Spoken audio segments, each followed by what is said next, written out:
Good morning, good afternoon, and good evening, ladies and gentlemen. Whatever it might be for you, I hope that your day has been fantastic.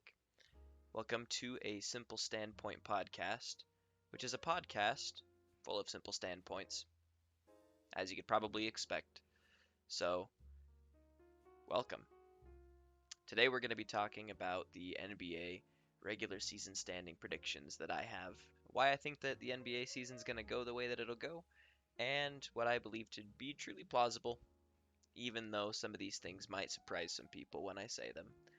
I hope that you have open ears and open minds when it comes to this, and please remember that this is just my opinion. I'm going to be wrong. I'm not going to get these 100%, but I do see things going this way. I could see it being a possibility, so keep that in mind. As a bit of a disclaimer, I'm going to be going in little groups. I'll probably do four at a time, more or less, and we'll just kind of move down each conference as we go. With that being said, let's start in the Western Conference, where I think that the top four teams are going to go in this order: the Los Angeles Clippers, the Dallas Mavericks, the Los Angeles Lakers, and the Utah Jazz. There's going to be some people questioning me already. I know I'm starting this off with something that people aren't expecting. How could the title defenders, the best team in the NBA right now, the Los Angeles Lakers, be a 3 seed? Well, I think as I explain this a little bit more, people might be more understanding. Hopefully they are. But we'll start from the top. So, the Los Angeles Clippers, they did not end their season the way they wanted to last year. They have a chip on their shoulder. I'm sure that they really want to prove that they are a title contending team. They have Kawhi Leonard, they have Paul George. They've been working hard, and it seems like they've been working on the team chemistry. So hopefully that can spill out into the way that they play, and they can continue to be a dominant team. I believe that they will win the number one seed. They'll be the best record in the West. It won't be by much, but I do think that they will win the Battle of LA in the regular season, so to speak. Now, when it comes to postseason, we're not exactly sure, but we'll find out when we get there. As we talk about 2, 3, and 4, I hope you guys are open minded and hear me out at least. I think that the Mavericks are going to take number 2 because honestly, it has to do with the other two teams. It has to do with the Lakers and the Jazz. I think that the Jazz are just barely going to win their division because that can be a pretty competitive division with the Trailblazers and the Nuggets. I could honestly see any of those three teams being rearranged in any order in the playoffs, which we'll talk about in a bit. But it really does, in my mind, I feel like the Jazz are going to come out as the division winners there. For the Lakers, though, I think that they just don't care a whole lot about the regular season. They are preparing for the postseason. They're preparing to defend their title. And yeah, they are still going to be a really good regular season team. They still have a fantastic team and a fantastic potential, but they do not care about being the one seed as much as they care about being a repeat champion team. So we're just going to see that as we keep on going, and they might drop a few games resting players or, giving limited minutes to say LeBron or Anthony Davis, trying to rest the people that they're going to need for their postseason run. So I could see them dropping down to 3. So as we wrap up the first 4 seeds in the Western Conference, we'll just briefly go over it once again. The Clippers will be number 1. This because they want to show what they're made of. They want to avenge how their season ended in the bubble last year, and they want to show that they really are title contenders. The Mavericks will go number 2 because they have a great ceiling, and I think it also has to do with the teams that they're surrounded by. Number 3 will be the Lakers because they care more about the postseason than the regular season, and they still are going to be a great team, so they're going to have home court in the first round. And then the Jazz will be number 4 because I do believe that they match up well against their division. Most of the time, there's definitely some threats in there. The Nuggets and the Blazers are both very scary, but I do think and have faith that the Jazz will pull away. Plus, Donovan Mitchell seems to be more and more consistent, and he'll have the opportunity to show whether or not what happened in the playoffs was just by chance or if it's actually him stepping up when the team needs him most. So as we move on to seeds 5 through 8 in the West, we're going to see some patterns that I sort of already talked about, specifically with the Jazz, the Blazers, and the Nuggets. These are three teams that are all in the same division, and I would say they're all very similar in how good their team is. And just a few wins here and there can really determine what's going to happen in the season. So, at the 5 seed, I have the Blazers, and at the 6 seed, I have the Nuggets. Like I said already, I could see any of these teams popping up to the 4 seed, and I could see any of the teams dropping down to the 6. But I don't think that any of them will drop lower than that. Maybe a 7. I don't know. Now that I think about it, I could see one of them dropping to a 7. But we're going to stick with what I have here. Blazers at 5, Nuggets at 6, and then at 7 and 8, I have the Warriors and the Pelicans. So, let's talk about it. The Blazers, we know what the Blazers are made of. They have Damian Lillard and CJ McCollum. They have threats throughout their team, and they can be a very scary team on some days, and other days, yeah, they're still a good team, but it really depends on how you catch them. They're a very fun team to watch. We're just going to have to see how the season goes for them and how they match up against a very stacked Western Conference. The Nuggets, they're going to fall a little bit compared to last season, I believe, strictly on the fact that they lost Jeremy Grant. Their defense, I don't think it's going to be as good this year, straight up. Jokic is a star.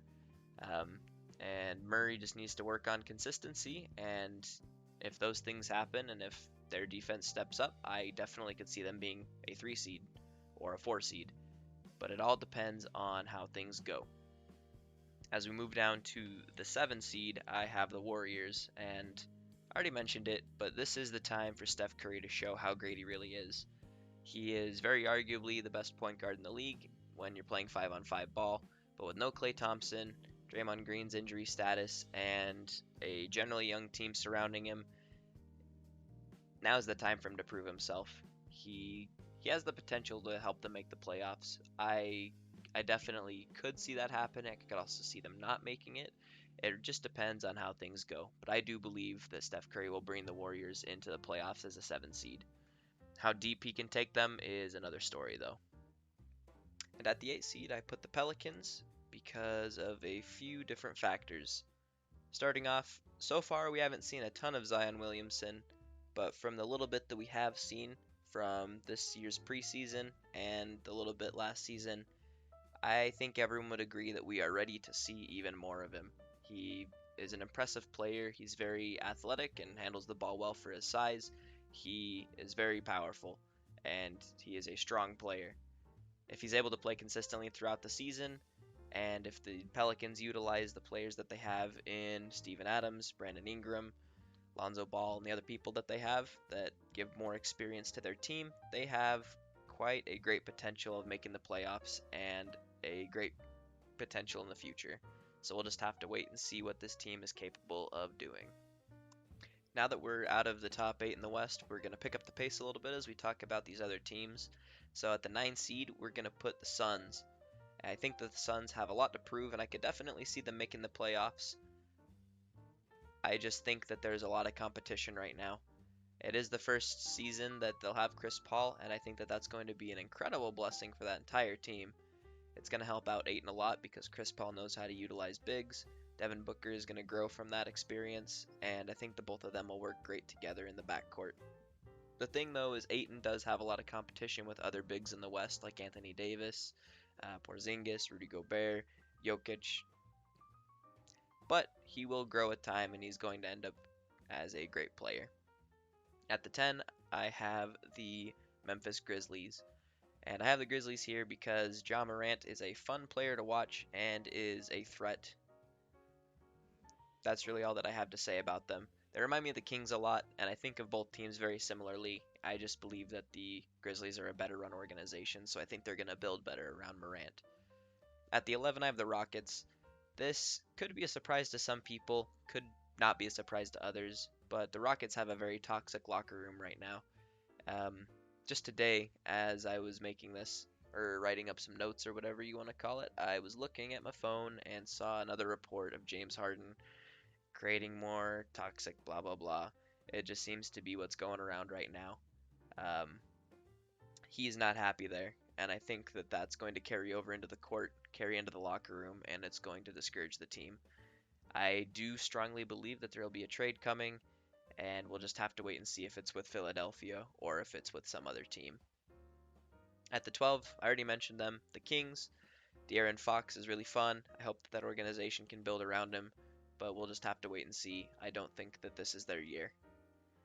At 13, we have the Spurs. Frankly, the Spurs are getting old, and in a very difficult Western Conference, I could see them having good moments, but they're going to need to take some time to rebuild. The Timberwolves, this is where my brother and I actually differ quite a bit. He has the T-Wolves a bit higher, but I honestly don't really know what's going on with them too much. I hope that Karl Anthony Towns will be ready for the season. I know he's had a pretty tough year losing loved ones because of COVID and things like that.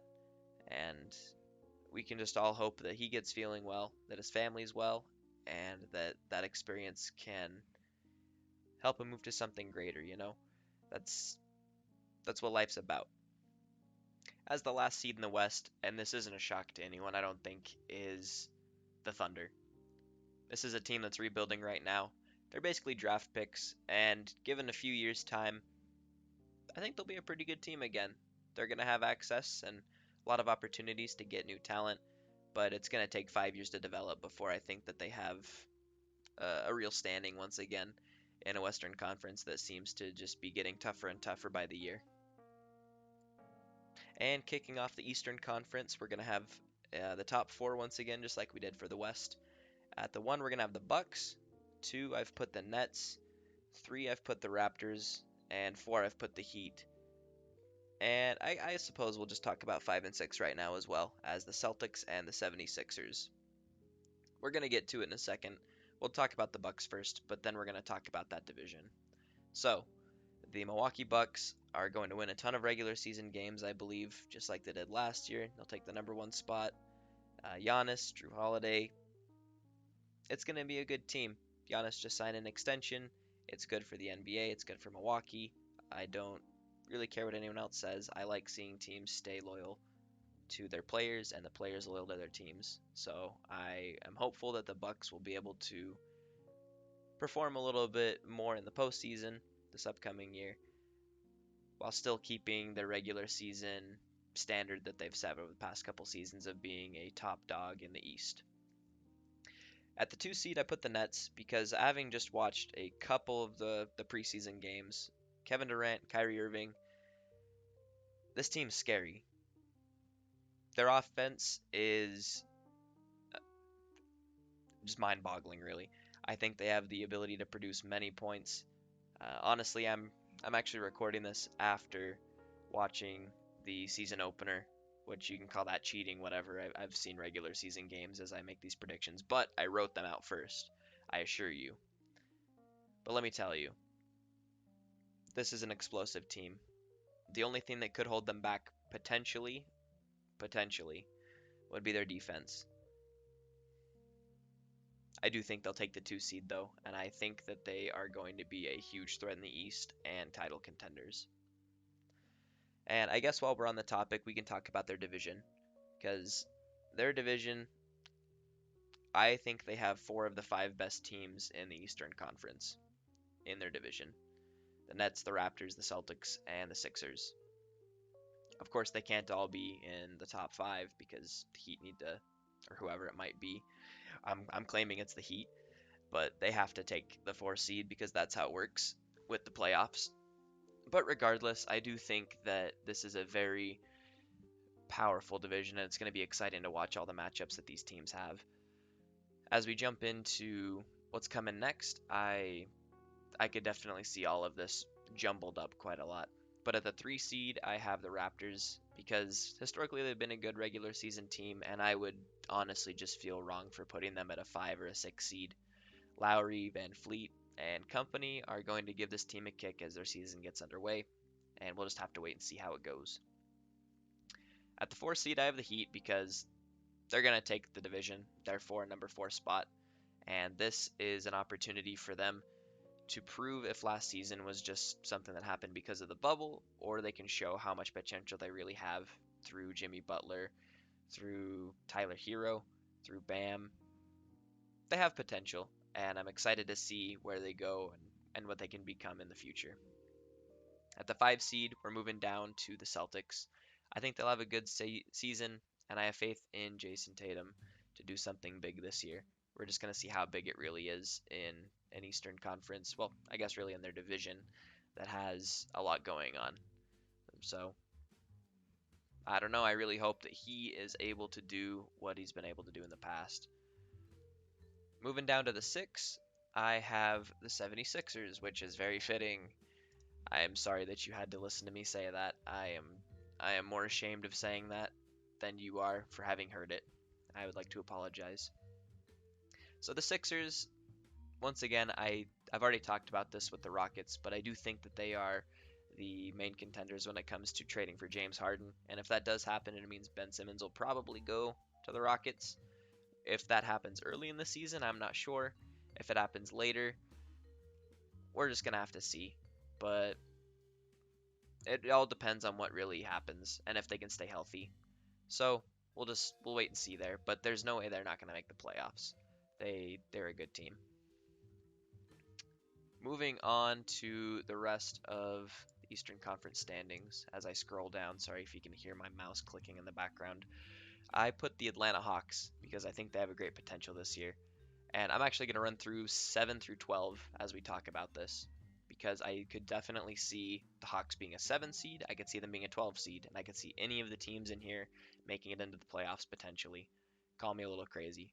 But at the 7, I have the Atlanta Hawks, 8 is the Washington Wizards, 9 is the Charlotte Hornets, 10 is the Indiana Pacers, 11 is the Chicago Bulls, and 12 is the Orlando Magic. So as we talk about this, I'll go a little more into depth about this, but I feel like these teams are all equally mediocre in where they stand compared to the rest of the league. I think the Hawks deserve a playoff spot at 7. Not exactly sure why, but it's my gut feeling, and so I'm rolling with it. And I think if Trae Young performs just like he did last year, it's going to be a very explosive season for them. I put the Wizards at 8 because I do think that they have a potential to make the playoffs with Bradley Beal and Russell Westbrook. They have an explosive backcourt, and it's very important in a league nowadays.